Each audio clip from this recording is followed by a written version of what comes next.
Hold your questions or comments for the Q&A session at the end of the presentation. Put them in the chat box. We'd love and count on your contributions. And most importantly, your presence here today gives us implicit permission to record this event. So if you don't want to be on camera with us seeing your smile, go ahead and take your video off. This event will be sent to you post-event along with the survey so you can share the content and spread the love. So with that being said, it is my absolute pleasure to introduce today's moderator, Eli Levy, who is the Chief Human Officer of CWS Israel, and the microphone is yours, sir. Thank you, Liz. Thank you, everyone, for joining. My name is Eli. I'll be your moderator for the session today. We plan to have a very interactive roundtable session focusing on the importance of understanding culture in order to drive business success in the Emirates. With us today, three fantastic panelists. I'll introduce them right now and we'll get right into it. Raz Chorev from CWS Israel, an Israeli and an Australian entrepreneur, native marketer, MD, and owner of this leading boutique company focusing on contingent workforce services in Israel.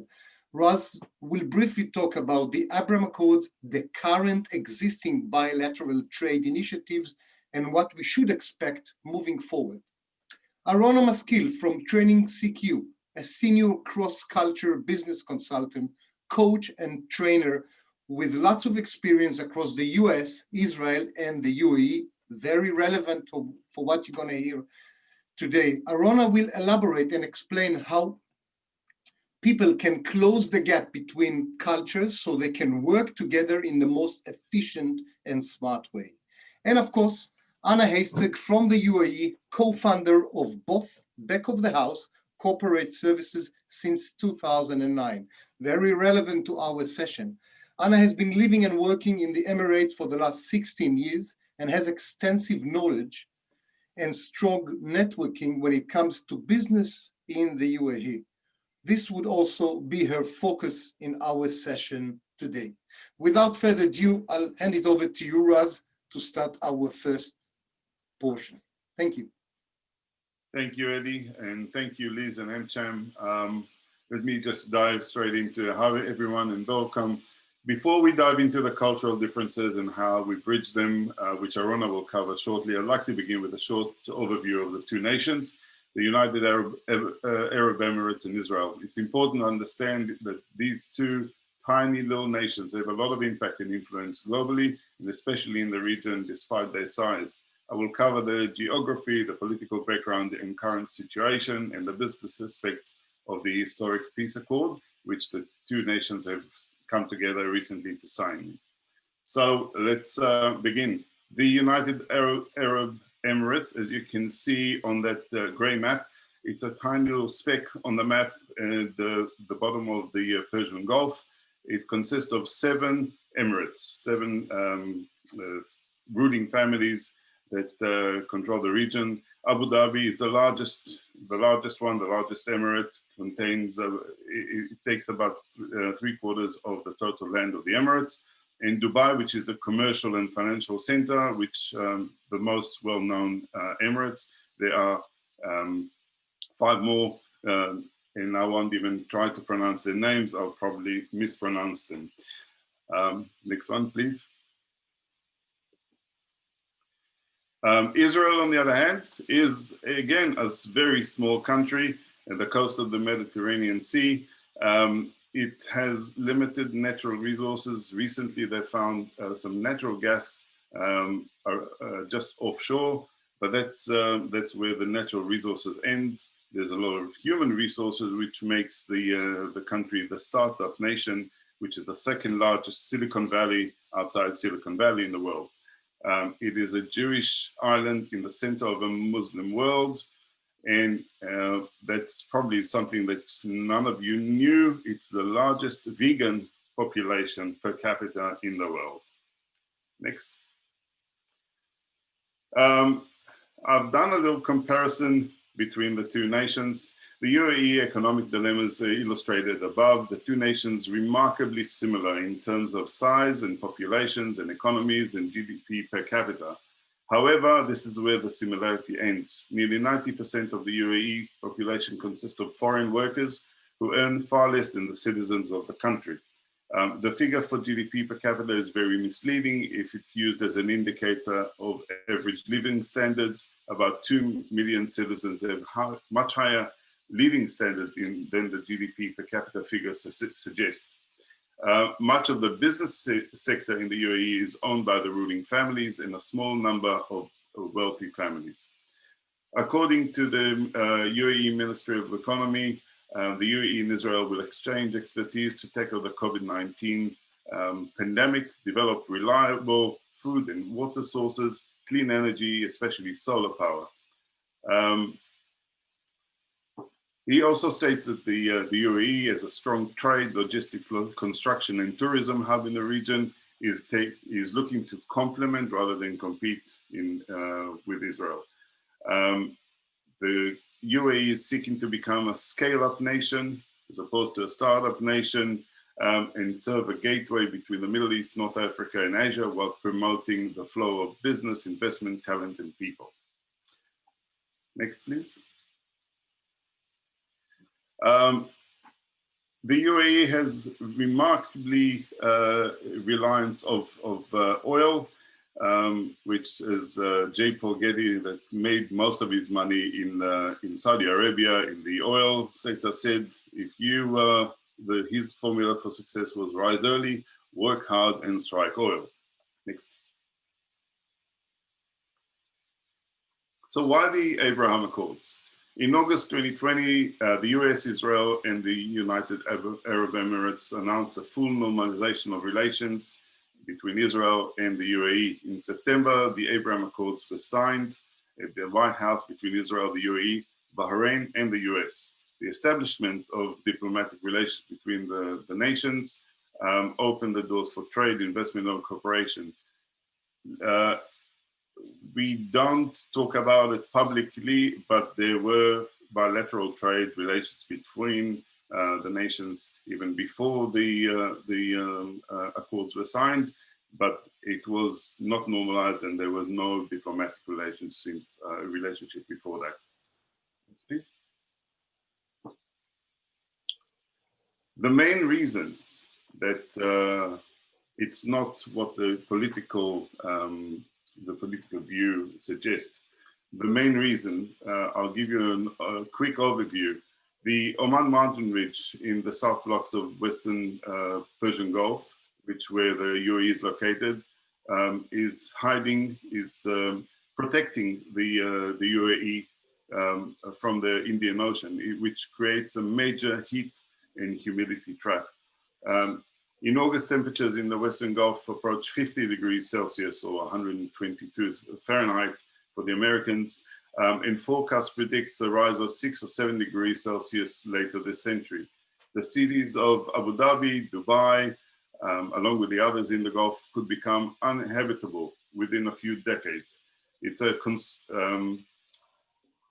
extreme climate forecast coupled with a decline of oil create a double bind for the Gulf states. This is the broader context for the Gulf states' willingness to cooperate with Israel. Cooperating with Israel, with its military, technological, innovative capacity should be seen in that context. Next, please.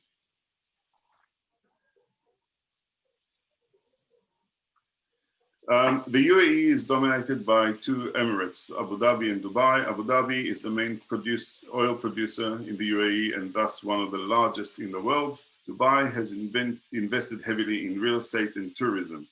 Abu Dhabi has a strong interest in reorienting its economy away from oil and has invested in green technologies. Dubai wants to diversify its economy as well. Israel is a very suitable trading partner given strength in tech. I've summarized quickly the industries and current initiatives going between the two nations in the next slide. And the industries are varied. There's shipping and logistics and aviation and banking and energy and technology and finance and automotive, etc. These, the list here these are the companies currently doing business or signed agreement between the two nations and working towards cooperation already. There's scope for work and cooperation basically in every industry that you can imagine. There's a lot of reliance on the two separate strengths, on the funds available and the willingness to change the current economy in the UAE, and relying on the technology and military and the smarts in Israel. Moving forward, the world economy, which we emerge from, trying to emerge from COVID-19 crisis, will find greener way to produce energy, food, and other goods and services. Both Israel and the UAE have the means to contribute towards this. Energy and environmental issues could form the basis for cooperation, possibly resulting in large-scale projects. Just to put in context, there's 3.5 million vehicles in the UAE, as well as a large number of private planes. With the era of high oil prices that brought prosperity to the Gulf is coming to an end, half the consumption of world petroleum goes on transportation, which is slowly but surely declining, especially in light of COVID-19, where movement restrictions and travel restrictions are around.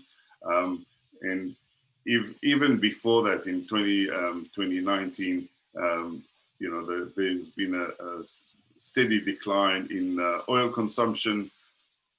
Aviation in 2019 consumed 8% of global oil production, and this will undergo revolution more slowly, but it is developing prototype of long-winged planes with solar panel to charge batteries and fuel flights.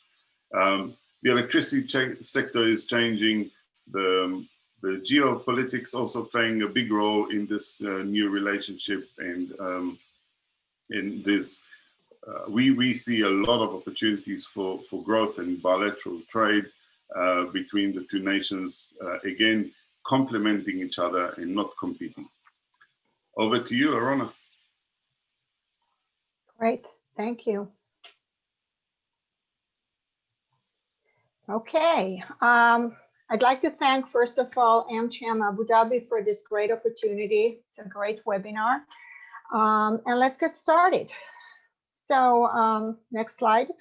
So you see these glasses here on the globe? These are my glasses. They're made in Israel. So I see the world according to the values I was raised on. My lenses frame how I judge, interpret other people's behaviors, my beliefs of right and wrong, and what I believe is the norm of how people should behave. But here's a question for you. Is what I see the universal truth? And if you were all unmuted, you would probably answer, of course not. But my truth is shaped by my culture and by my identity. So for me to understand how other cultures see the world, what they think is right and wrong, how they behave in various business interactions, requires me to borrow my Emirati colleagues' glasses and look at their culture through their lenses. And that's what we're about to do for the next 20 minutes. So we all know that Emirati culture is made up of different nationalities. But do we understand how it impacts our working relationships in the region? So we know there's about 9.5 million residents, out of which only 11.5% are Emirates, 27% or so are Indians, 12% are Pakistanis. And I want you to focus on the others. The others is 38.5%, which are made up of 200 different nationalities. Now, this is a staggering number of foreigners. And what it means is that when conducting business in the UAE, you will most likely be interacting, at least in the beginning stages of your business transaction, with Americans, Germans, Swiss, Indian, and others. And what is the significance in terms of cultural agility? You will be interacting with people who, on one hand, bring to the table their own cultural characteristics, whether American or Indian, for example, but these characteristics have been integrated with the organizational culture of the organization they work for, meaning the Emirati organizations. And therefore, doing business in the UAE requires much cultural sensitivity and a very high cultural competency. And so with this in mind, I want us to begin to start looking at some of these differences. Next slide, please.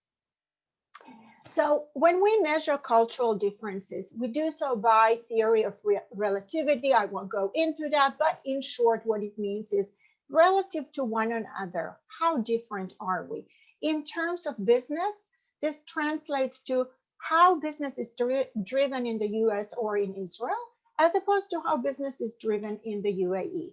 And we compare them through various dimensions, some of which I have showcased to you here on the slide.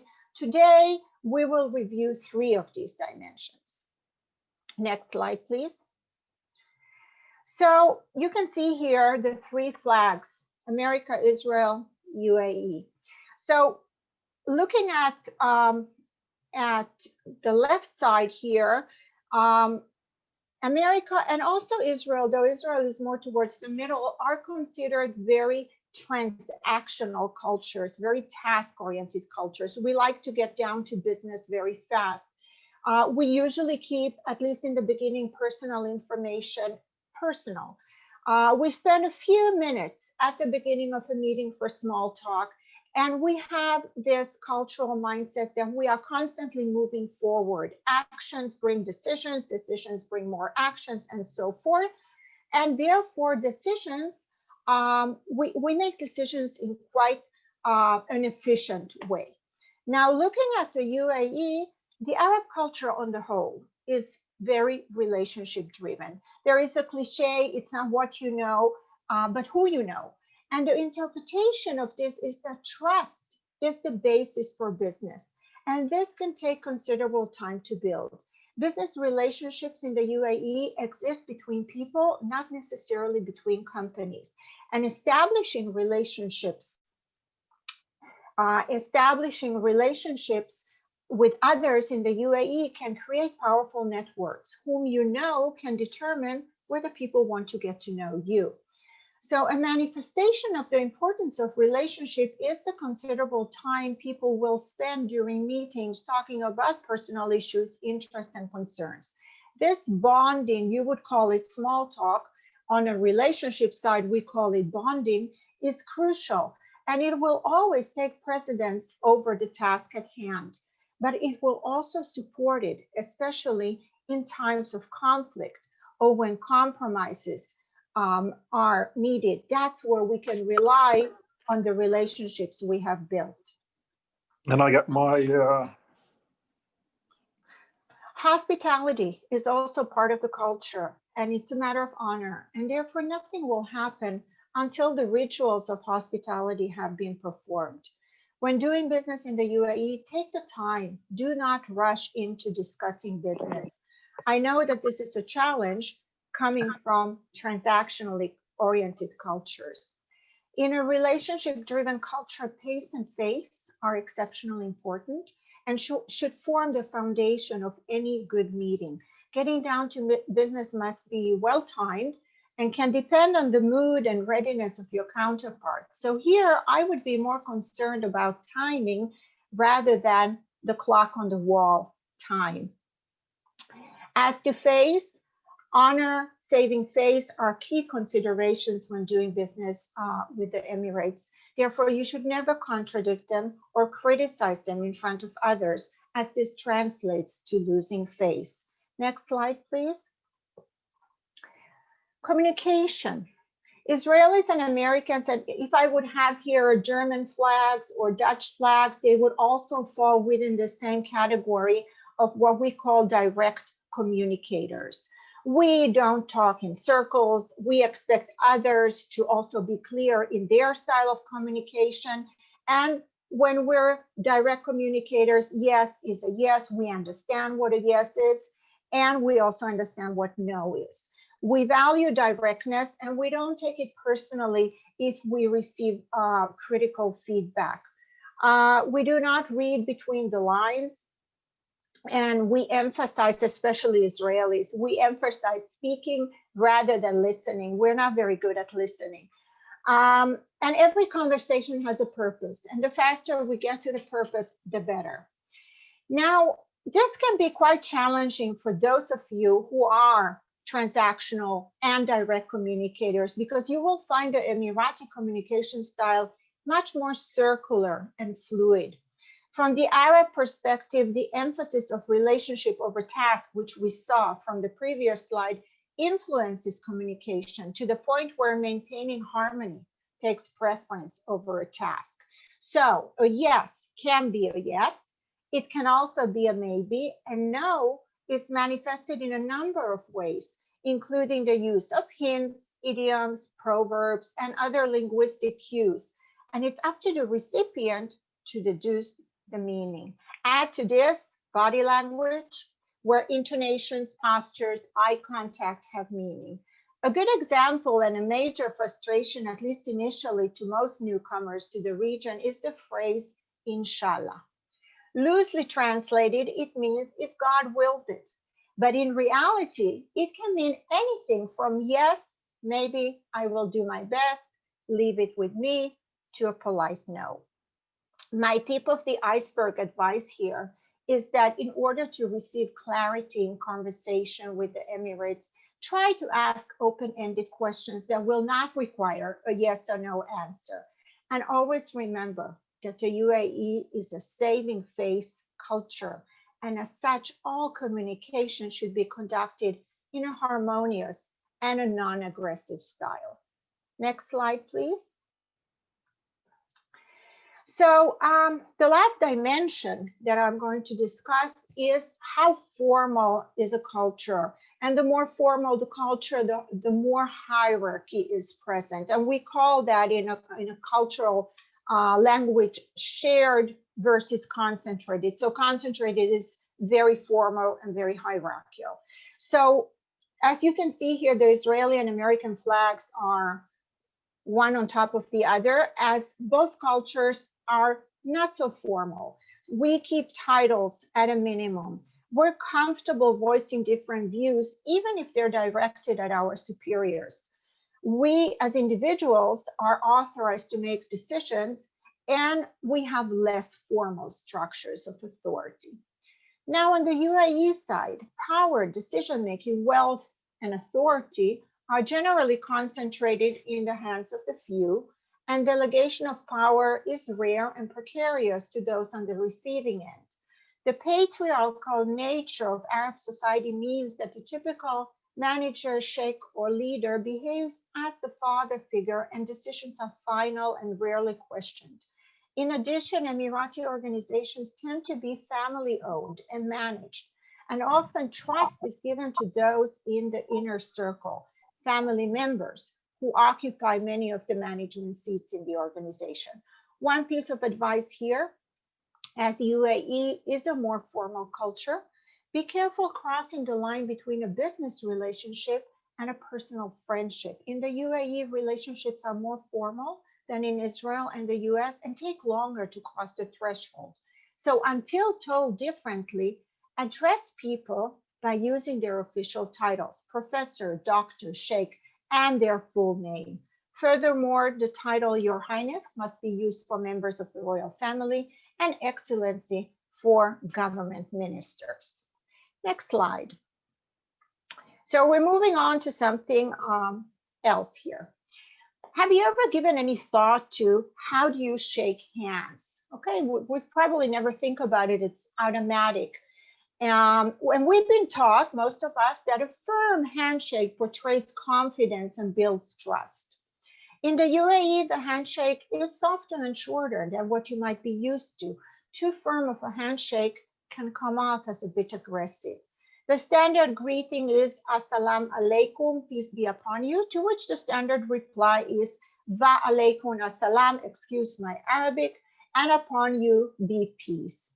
A visitor should shake hands with the most senior person in the room first, then he should make his way around the room, shaking hands with each person in turn before taking his seat and joining the conversation. Regarding women, Men should avoid offering Muslim women their hands for a greeting and abstain from any other physical contact. In turn, Muslim women will also not offer their hand in greeting to any man, whether Muslim or otherwise. There are two ways to greet Muslim women. One is a very slight bow, and the other is putting your right hand on your heart as a symbol for a greeting. The reason for this kind of a greeting is that according to Muslim culture, men are expected to respect a woman's comfort zone. And this takes the form of refraining from any form of physical contact. An especially important cultural faux pas to avoid: never give your left hand as a greeting. In the UAE, as in many Muslim cultures, it's considered rude to greet another or offer anything with your left hand, as the left hand is considered impure. One last thing to remember: avoid crossing your legs when sitting down, as it is disrespectful to show the soles of your shoes or feet in the direction of your Emirati colleague. It implies that you think that the other person is dirt, as most of the soles of our shoes are not clean. So Arabs prefer to keep their feet flat on the ground. Next slide, please. So a few tips when presenting to an Emirati company, organization. Arabs place great emphasis on the past. Therefore, discuss your company's track record, achievements, real achievements, backed by drawings, photos, certificates, and maybe testimonies, will count more towards selling your product than the abstract vision of your plans for the future. Storytelling is also a compelling way for people to remember you, sharing a story about a specific project or a challenging issue that your organization faced and how you managed to overcome it. When making a presentation, note that Arabs are circular thinkers and thus tend to learn through their senses and through memorizing. So again, here, the use of imagery, analogy, repetition, graphics are important. Always highlight the human aspect of your project and the benefit to the UAE, to the nationals. How many jobs will your project create? The benefit to the environment and to the urban development, or anything else that is relevant. Make sure that all your written materials are translated into Arabic, and have a native speaker review content for any offensive words or sentences. Presentations in the UAE can be chaotic, as people take and make calls, greet unexpected visitors that might just walk in the room. Don't get impatient. Wait for a sign from your audience that it's time to resume your presentation. In addition, they might interrupt your presentation to ask questions or make comments. Don't take it personally. It shows that they're paying attention and that they are engaged. In the end, allow time for questions and answers. Be prepared to know all aspects of your product, because they will ask many diversified questions. If there are no questions, you may assume that your product is of no interest to them. Lastly, know your market. Your audience will expect you to have done your homework in context of understanding the market, the culture, as well as knowing who your competition is in the region. Last slide, please. Okay, so I'm going to talk for the next few minutes on negotiations. Negotiations fall into two classifications: collaborative, which we know as win-win, or competitive, win-lose. The UAE negotiation style is competitive, but ultimately they look for win-win solutions. The Emirates are shrewd negotiators, and bargaining is part of the culture and can be quite extensive. Be flexible. It's essential when negotiating. It's best not to build overly narrow expectations and to apply flexibility in the negotiation process. Having a clear strategy and leaving room for concessions at the different stages of the negotiations without losing your business objective is important. The Emirates are looking for long-term commitments, and as such, you need to focus on long-term benefits. Build and cultivate your relationships, as the UAE is characterized by one huge network, and leveraging relationships when negotiating with the Emirates can be a deciding factor in determining whether people want to do business with you. Personal relationships often take precedence over commercial ties. Whenever possible, try to establish a personal bond with your Arab partners and clients and try to nurture and cultivate those relationships. In Israel and the US, where emphasis is given on competency, experience, qualifications, negotiating with Emirates is quite different. Many organizations employ, as I said before, family members in the various levels of management. So it's important to inquire early on who the decision makers are and try to negotiate with those who have the authority to make decisions. Patience is important. I can't even stress to you the word patience. That is something if you want to do business in the UAE, that's a word you need to remember. UAE's sense of time and pace of business is slower than in the Western world. Many Westerners often become frustrated by the slow process it takes to reach decisions. That said, tactics such as applying time pressure, opening with your best offer, or making expiring offers are not the right strategy, as they will be viewed as signs that you are impatient and not willing to invest time in building a relationship. Remaining calm and collected. The Emirati culture values harmony and politeness. You will earn their respect if you maintain a positive and persistent attitude. Though they can be very emotional during the negotiation process, it's in your interest not to create a direct conflict situation. Stay calm, friendly, patient. Don't take anything personally. If you find yourself in a dispute, try to seek resolution outside the negotiation table in a one-on-one setting as not to cause loss of face for your Emirati business partner. Thank you. Back to you, Ellie. Thank you very much. Very interesting, great, important insight, especially about the unexpected, be patient, which is a very important thing that we as Israelis need to learn, and don't take things personally, not from a personal, not from a business perspective, just be patient. Thank you, Arona. I learned myself a lot. My pleasure. So let's move forward and let Anna continue with her piece relevant specifically to the Emirates. Please, Anna, thank you. Thank you very much. Yeah, Arona, absolutely. The culture underpins everything in this country, and it really contributes to the way one actually approaches the country in order to set up, which can be quite a frustrating process. Google has a lot. That's why my presentation is actually called, what Google doesn't tell you. It tells you the what, but it doesn't actually tell you how to actually go about it because of all these nuances. There are many guides on Google everywhere. There are many guides and everybody tells you specifics, but it doesn't really tell you how and what is the essence on how one sets up in the UAE. So I'm going to start off with, well, I'm going to share 8 top considerations. And during my experience and the time that I've been living and working in the UAE, these are behaviors, methods, processes that we've actually physically experienced. And I'm going to try and attempt put 8 considerations into 10 minutes in order to give you a flavor. So the first consideration is the UAE is a hub. It is a modern nation. It's a young nation with an attractive infrastructure, wonderful amenities, with world-class leadership and a very agile and progressive government. The UAE is ranked 16th globally on the Doing Business 2020 report and first in the region. UAE is very well known for connecting cultures, nations and regions, exactly what Arona has been trying to tell us, and also Raz, the cross-cultural relationships that UAE is very good at forging and forming. The UAE is an SME haven. 95% of businesses in the UAE are SMEs. They are the backbone of the economy. It's a playground for AI and tech startups. It has very ambitious investment opportunities.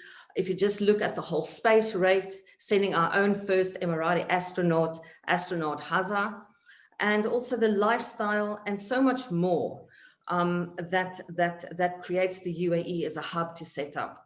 And I want to quote a quote that Sheikh Zayed said, is that because people happiness is the true fortune, that's why the UAE is on this intense drive to become the happiest nation in the world. And we are currently 16th and first in the region once again. The second consideration is there are so many rules and regulations that apply in the UAE, and it can be quite confusing and difficult to really navigate all of this. And a very, very recent announcement that was made is that foreigners can own up to 100% of their own businesses in the mainland. And in itself, that sentence is extremely heavy and it means so much. And if you actually have a look at the word up to, doesn't actually really mean foreigners can own their companies 100% in the UAE. As of date, it is still not possible. We are setting up companies left, right, and center, and every time we actually have to still go and present a 51% local partner or an Emirati agent. However, the rules and regulations are being changed drastically. It's been completely overhauled in order to attract new investment into the country. And on the 1st of December, an announcement was made. However, the implementation has not been formalized yet. We would only be able to start implementing 100% foreign ownership based on the specific activity and also the underpinning capital that needs to be invested in the company to fulfill one of the 2030 visions, the 2050 plans that the UAE are implementing. In terms of the foreign ownership, this is all to do with economic substance regulations, the ultimate business owner regulations, whereas the UAE is on an endeavor to become a transparent nation where we have to report the relevant activity with the necessary manpower, management, processes, directorships, and being transparent to be removed from the EU negative list. So a lot is happening in terms of attracting foreign investment into the country. The third consideration, which is a very, very important consideration, is it takes time to set up a company in the UAE. It does not take one day. It does not take 5 days. People tend to forget that it's an extreme linear processes, but multifaceted. So in terms to work and progress through the setup process, it is step by step. One step has to be completed before one can naturally progress to the next step. There are so many ministries and authorities involved in order to set up your business. There are at least 5 ministries that need to be taken into consideration, such as the Ministry of Economy, the Ministry of Foreign Affairs, the Departments of Economic Development, Notary Public, Ministry of Human Resources, as well as in Immigration. And each one holds a very specific importance and role within the setup process. Another very, very important consideration within setting up the timeline of setting up is that it's a whole process. It's from registering your name right through to actually being in the situation and capacity to start operating. So from trade name to trading can take possibly 60 working days if you really want to set up and register a license to start trading in the UAE. Trade names are very important, and one has to be very aware and sensitive that the type of name or the name that you choose is not offensive or doesn't have a negative connotation. To give you an example, if you wanted to come and set up a fumigation company, you would actually have to register a name such as the Flying Bug Killing Company because it's literal translation. Also, names that mean something. We have a client and the word within the trade name is Diablito, means little devil, which is actually fun and it's mischievous and it's a restaurant. And one has to go through very specific and particular approval process in order to get such names approved. Visa and immigration, that takes a time in order to get your people on board, to have them visaed, to organize health insurance and to make sure that the proper titles are attached to the person. Bank account opening. You cannot trade unless you have a bank account. That process in itself takes another 3 weeks at least to open up a bank account. So when people come to me and ask me, how long does it take to open up a company? It's basically, how long is a piece of string? Because I've even heard some of the comments, it's like pushing a piece of rope, because one never really knows. So working with local partners that actually know how to navigate this environment is extremely important, because there are so many nuances and touch points that really need to be navigated through. Fourth consideration, it does not cost $100 to set up. Anywhere else in the world, you can go online, you can apply for a license, and within 24 hours, you have a license to trade. It's not the same in the UAE. It's an expensive investment. There's quite a cost associated to it. And it's not only the actual cost of setting up and registering a trade license, it's pre-costs, such as your legalization and your attestation cost. It is the actual registration cost.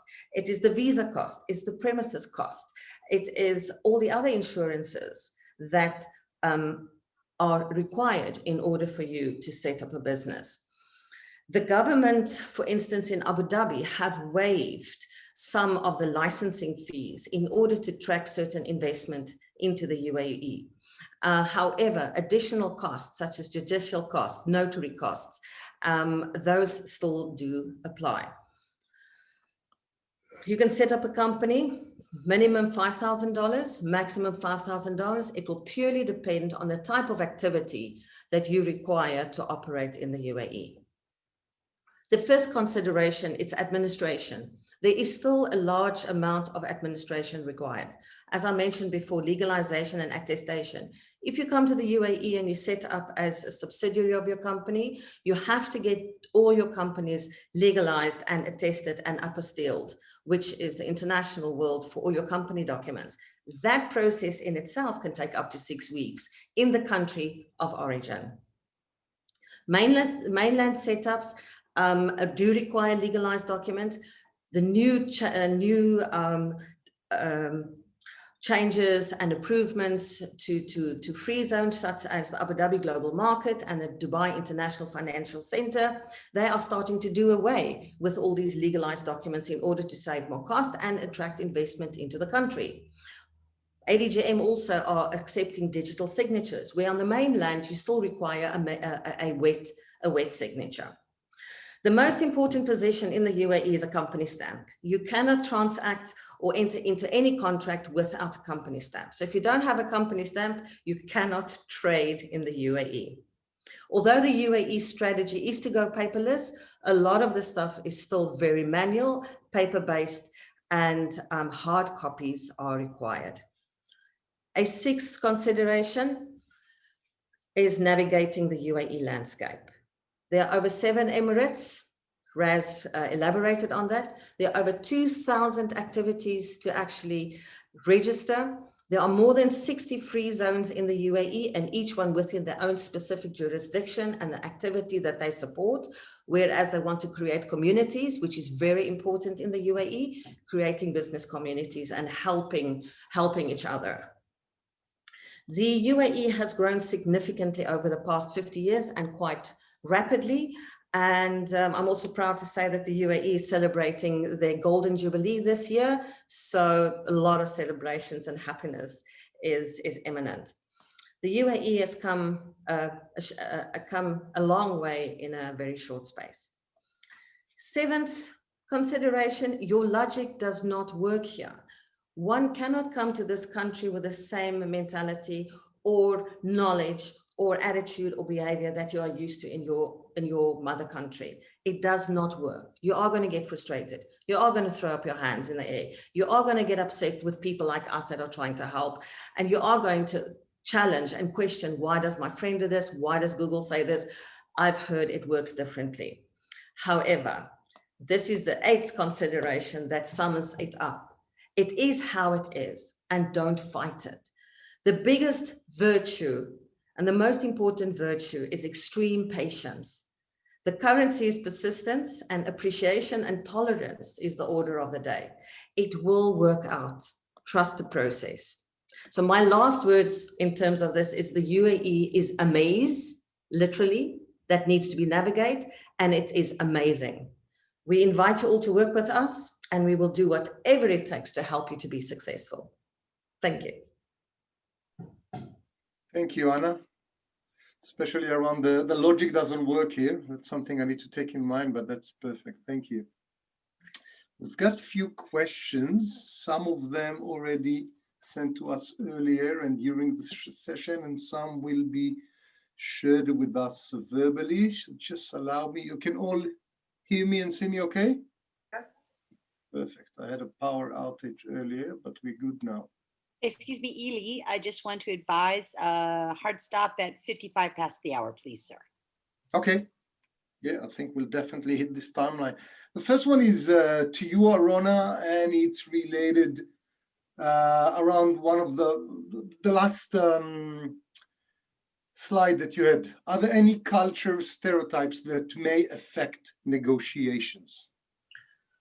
Yes, there's a common false belief that everything is handled quickly and efficiently. And I think Anna explained to us that there is a process and things don't happen quickly and efficiently. But that's a belief that everything happens quickly and efficiently, especially in a rich country such as the UAE. So this belief cannot be further from reality on the ground. In order to really understand how things are done, I think I would revert to what Anna said. I think she summarized it eloquently, that one really needs to understand, immerse themselves in the UAE culture to truly understand it. And as Anna said, things don't work the same way as you're used to it working in your own country. So don't fight the culture, but understand it, immerse yourself. Not going to happen if you fly to Dubai for your 1 week winter vacation. You need to understand the different layers of the culture. Adapt to the local culture, don't fight with it. Absolutely. In the UAE, act like a Roman. In Rome, like in Roman. I would like Asha, if you can unmute yourself. There's an interesting question coming from Asha here. We'll do it verbally, and then I'll continue, please. Sure.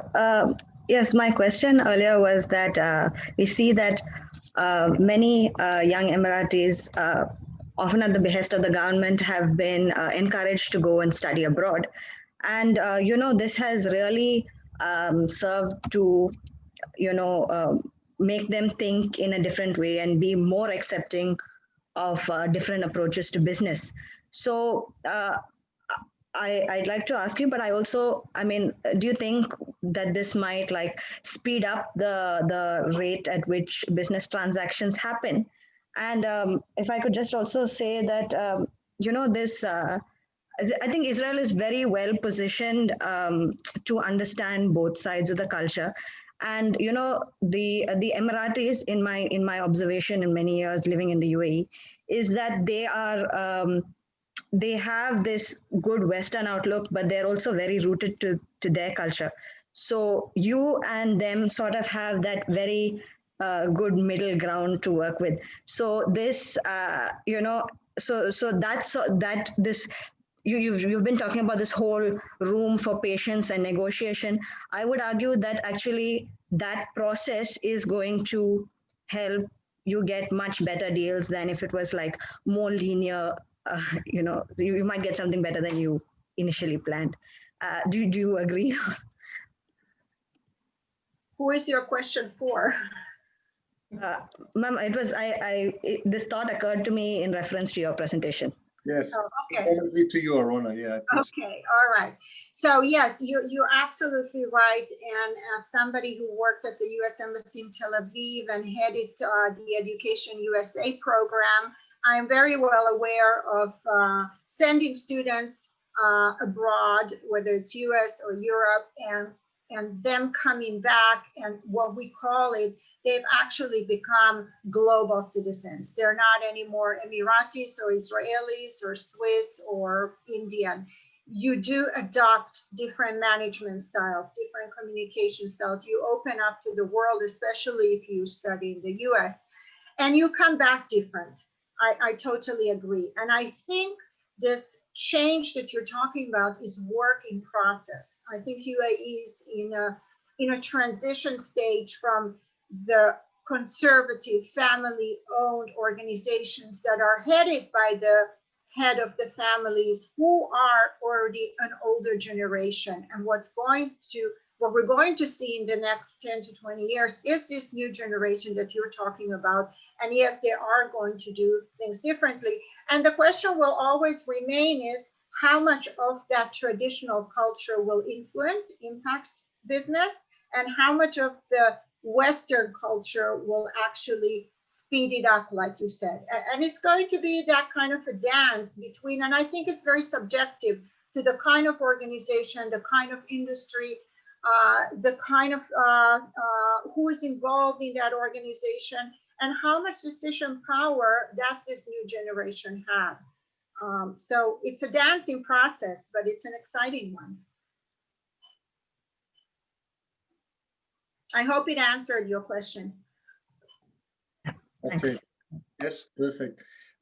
We have a few more questions sliding through, but unfortunately we have a hard stop, which is about right now. Mr. Ali, we can continue 5 more minutes, no problem. Okay, perfect. Great. Yeah. So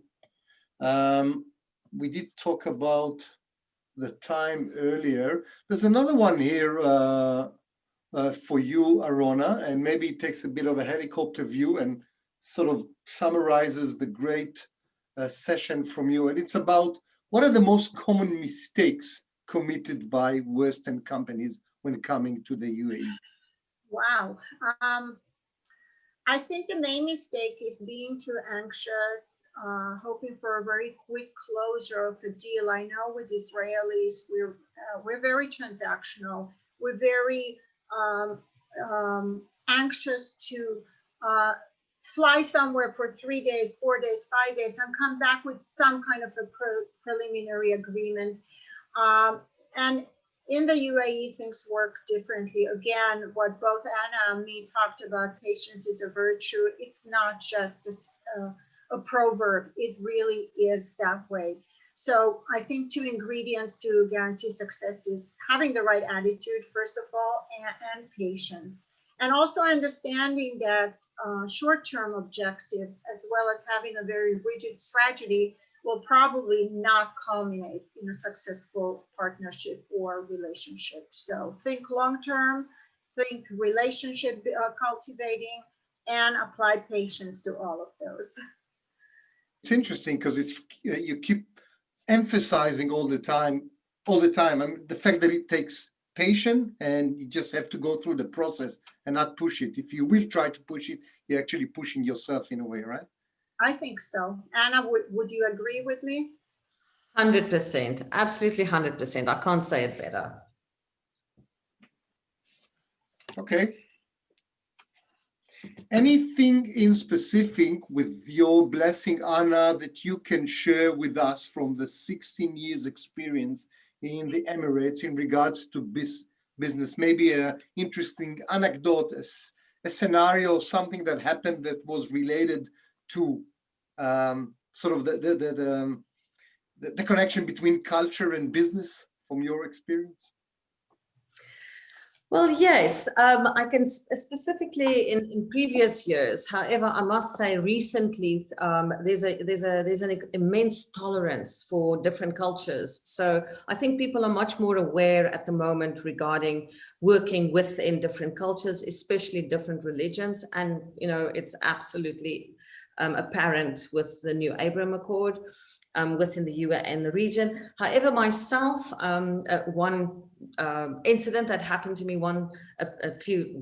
some time ago is I never had my management title on my visa. I was a housewife. However, I was working, and I went to one of the departments and I was requesting help from one of the senior officers in one of the government departments, and they actually made me wait.